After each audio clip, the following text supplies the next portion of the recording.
بسم اللہ الرحمن الرحیم۔ السلام علیکم۔ آج کی ویڈیو کے اندر ہم بات کریں گے کہ سید الاستغفار کیا ہے اور اس کو پڑھنے سے کیا فائدہ ہوتا ہے۔ حدیث میں آتا ہے جس کا مفہوم ہے کہ جو شخص یہ کلمات صبح کو صدقے دل سے پڑھ لے، یعنی سچے دل سے پڑھ لے، تو وہ شہاب ہونے سے پہلے مار گیا تو وہ جنت میں داخل ہوگا، اور اگر وہ شام کو صدقے دل سے یہ پڑھ لے تو صبح ہونے سے پہلے وہ مار گیا تو وہ جنت میں داخل ہوگا۔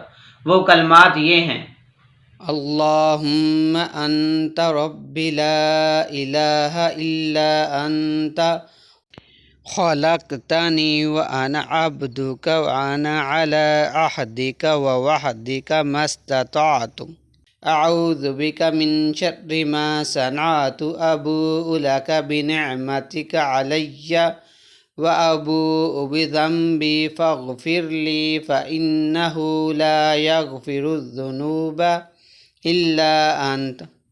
یہ کلمات پڑھنے میں تھوڑا سا وقت لگتا ہے اور اتنا فائدہ حاصل ہو جاتا ہے، تو اللہ تبارک تعالی ہمیں عمل کرنے کی توفیق عطا فرمائے، آمین۔